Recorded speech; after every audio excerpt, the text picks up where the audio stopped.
Hello வணக்கம். நம்ம இன்னைக்கு இந்த 2025ஆம் வருடம் கும்பராசிக்கு என்ன மாதிரியான பலன்கள் நடக்கும் அப்படிங்கிறத பற்றி தான் பார்க்க போகிறோம். இந்த வீடியோவோட கடைசியில் சில பரிகாரங்களையும் சொல்லியிருக்கேன். அதனால் இந்த வீடியோவை கடைசி வரைக்கும் பாருங்கள். நம்ம சேனலை சப்ஸ்கிரைப் பண்ணாங்க சப்ஸ்கிரைப் பண்ணிக்கோங்க. அப்படி பக்கத்தில் இருக்க பெல் பட்டனையும் கிளிக் பண்ணிக்கோங்க. நம்ம சேனலோட நேமையும் பார்த்துக்கோங்க. அப்படின்னா தான் நான் அடுத்தடுத்து போடக்கூடிய வீடியோக்களை நீங்கள் எளிதில் உங்களை அடையிறதுக்கும் நீங்கள் கண்டுபிடிக்கிறதுக்கும் வசதியாக இருக்கும். வாங்க நம்ம இப்போ கும்பராசிக்கான பலன்களை பார்க்கலாம். கும்பராசிக்கு சனி பகவான் ராசியை விட்டு விலகி 2ஆம் இடத்திற்கு செல்கிறார். பெரும்பாலான கும்பராசிக்காரர்கள் இந்த 2 வருடம் படாத பாடுபட்டிருப்பீங்க. உதாரணமாக சதயம், அவிட்டம் இவங்கெல்லாம் முன்பே பிரச்சனைகள் ஏற்பட்டிருக்கும். திரும்ப சனி பகவான் வக்கரத்தில் திரும்ப போனார் சதய நட்சத்திரத்து மேலே. அப்போ திரும்பவும் இந்த வருடமும் சதய நட்சத்திரக்காரர்களுக்கு சில பிரச்சனைகள் ஏற்பட்டு மறைஞ்சிருக்கும். கடைசியாக இப்போ பார்த்திங்கன்னா புரட்டாதி நட்சத்திரம் பாதிக்கப்பட்டு இருக்கு. வருகின்ற மார்ச் மாதம் சனி பகவான் கும்பராசியிலிருந்து மீன ராசிக்கு பயிற்சி ஆகிறார். இது ஒரு நல்ல அமைப்பு அப்படின்னே சொல்லலாம். ராகு பகவான் ராசிக்குள்ளே வராருங்க அப்படின்னு கேட்டிங்கன்னா 7ஆம் இடத்துல கேது பகவான் வரார். இந்த 7ஆம் இடத்துல கேது பகவான் வர்றது ஒரு நன்மைகளை செய்யக்கூடிய அமைப்பு. ராகு பகவான் ராசிக்குள்ளே வர்றதும் பெரிய தீமைகளை ஏற்படுத்தாது. குரு பகவானோட பார்வையில் இருப்பார்.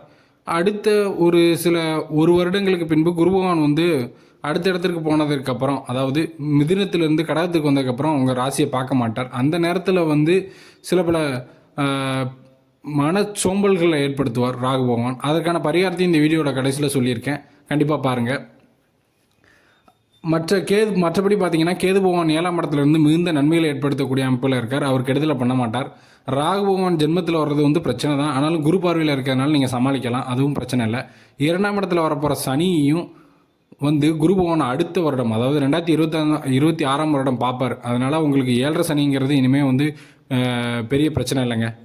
இந்த கடுமையான பகுதியான நடுப்பகுதி இந்த 2.5 வருடத்தை நீங்கள் சமாளிச்சிட்டிங்க. இனிமேல் பிரச்சனை இல்லை. இதுலேயும் சில கும்பராசிக்காரர்கள் தப்பிச்சிருப்பீங்க பிரச்சனை இல்லாமல். அவங்க எப்படி தப்பிச்சிங்கன்னு பார்த்தீங்கன்னா, உங்களோட பிறப்பு ஜாதகத்தில் சனியை குரு பார்த்து, சுக்கிரன் சேர்ந்து அல்லது சுக்கிரன் பார்த்து, பௌர்ணமி சந்திரன் பார்த்து, இந்த மாதிரி ஒரு நல்ல நிலைமையில் இருந்தீங்கன்னா உங்களை அவ்வளோவா பாதிச்சிருக்காது. முன்னேற்றங்கள் ஏற்பட்டிருக்கும்.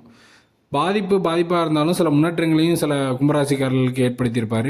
மற்ற எல்லாத்துக்கும் சில பின்னடைவுகளை ஏற்படுத்தியிருப்பார். ஆனால் இந்த 2.5 வருடம் முடிஞ்சதுனால இனிமேல் கும்பராசிக்காரர்கள் எல்லாருக்குமே முன்னேற்றம் தான். தொழில் தொடங்குறவங்க தாராளமாக தொழில் தொடங்கலாம், புதிய முதலீடுகளை பண்ணலாம்.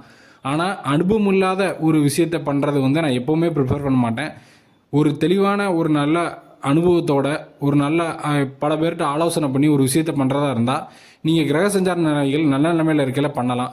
ஒன்றுமே தெரியாத ஒரு விஷயத்த எந்த ஒரு முன் அனுபவமும் இல்லாமல், முன் யோசனையும் இல்லாமல் கிரகங்கள் நல்லா இருக்கையில் நீங்கள் பண்ணாலுமே சிறு பின்னடைவுகள் ஏற்பட தான் செய்யும். அதனால் நல்ல அனுபவத்தோட தெளிவான அறிவோட நீங்கள் ஒரு விஷயத்தை பண்ணிங்கன்னா கிரகங்கள் உங்களுக்கு இனிமேல் சாதகமாக இருக்கும் அப்படிங்கிறத நம்ம அடித்தே சொல்லலாம். இந்த அடுத்து வரப்போட 2.5 வருடங்களை பற்றி நீங்கள் கவலைப்பட வேண்டாம்.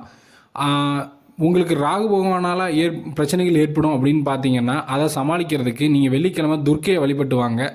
அது மாதிரி ராகு பகவானுக்கு கருப்பு உளுந்து வாங்கி வச்சு நவகிரகங்களில் உள்ள ராகு பகவானை வழிபட்டு வந்தீங்கன்னா, அல்லது நாகர்களுக்கு பாலபிஷேகம் பண்ணி விநாயகரோடு சேர்ந்து நாகர்கள் இருக்கும் சிவன் ஆலயங்களில், அதை வழிபட்டு வரலாம். சனி பகவானால் ஏற்படக்கூடிய தொல்லைகள் அகல என்ன பண்ணணும்னா, நீங்கள் எள் சாதம் வச்சு காக்காய்க்கு வைக்கலாம் சனிக்கிழமை. அதே மாதிரி உடல் ஊனமுற்றவர்கள், கால் ஊனி நடக்கிறவங்களுக்கு அந்த கால் ஊண்டி நடக்கிறதுக்கான கோள்கள் வாங்கி கொடுக்கலாம். அல்லது நம்ம குப்பை சுமக்கும் தொழிலாளர்கள் இருப்பாங்கள்ல, வீட்டிலாம் குப்பை கலெக்ட் பண்ணிட்டு போவாங்கள்ல, அவங்களுக்கு ஏதாவது ஒரு நல்லது பண்ணிங்கன்னா சனிக்கிழமை 6 to 7 அல்லது சனி ஹோரை எந்த நேரம்னு பார்த்து அந்த டயத்தில் பண்ணிங்கன்னா உங்களுக்கு மிகப்பெரிய நன்மைகள் ஏற்படும். ஏதாவது பண உதவியோ அல்லது ஆடைகளோ ஏதோ வாங்கி கொடுத்தீங்கன்னா இந்த சனி பகவானால் ஏற்படக்கூடிய தொல்லைகள் அகலும். ராகு பகவானால் ஏற்படக்கூடிய தொல்லைக்கும் முடிஞ்சால் காலஹஸ்தி போயிட்டு வாங்க, அவ்வளோதாங்க உங்களுக்கு பரிகாரம். மற்றபடி வெறும் முன்னேற்றமே இருக்கும். இந்த ராகு பகவானாலையும் சின்ன பின்னடைவு தான் இருக்குமே தவிர பெரிய அளவில் எந்த பிரச்சனையும் இருக்காதுன்னு சொல்லி இந்த கும்பராசிக்கான பலன்களை முடிக்கிறேன். இது மாதிரியாக நம்ம ஒரு அடுத்த வீடியோவில் சந்திக்கலாம். நன்றி, வணக்கம்.